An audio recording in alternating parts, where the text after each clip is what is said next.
Almost a quarter of the world's 7 billion people are living in countries highly vulnerable to food crises.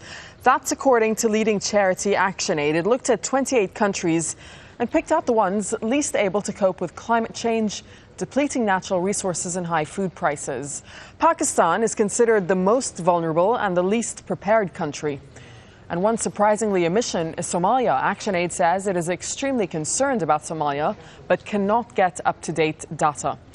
Ethiopia, Zambia and Kenya are also ranked amongst the 10 most vulnerable countries, but the report also identifies them as 3 countries most ready to deal with future changes. Peter Greste sent this report from the Kenyan capital, Nairobi. Imagine how hungry you'd have to be to see dry bones as a source of nutrition. In Turkana, in Kenya's far north, it's all they have left. Here, the government has spent nothing of the funds it lavished on agricultural development in other areas of the country. It's one reason Kenya now ranks as one of the world's most food-insecure nations. Across Africa, most farming is by hand on tiny, overworked plots. Even in the naturally fertile Rwanda, farmers struggle to survive.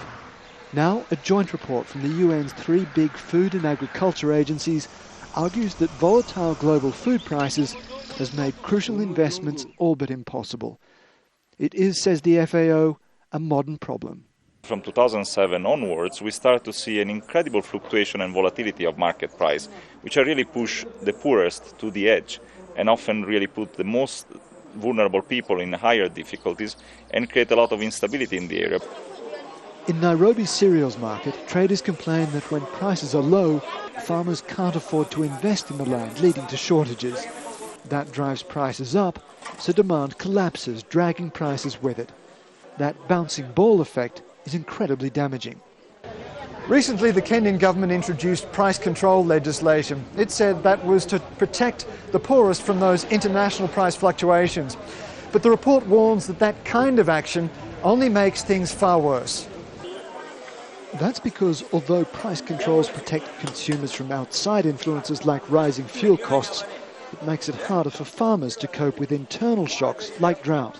Investment in agriculture is the medicine to all these problems. It's the drugs that we have to provide to all these problems. And because they invested in agriculture, Ethiopia and Kenya, we had much less crisis in these 2 countries compared to what happened in Somalia. But not this kind of investment. The rich world's demand for things like flowers and biofuels is taking valuable land away from food. Combined with unstable prices, it means an agricultural system that leaves a quarter of the world still hungry. Peter Greste, Jazeera, Nairobi.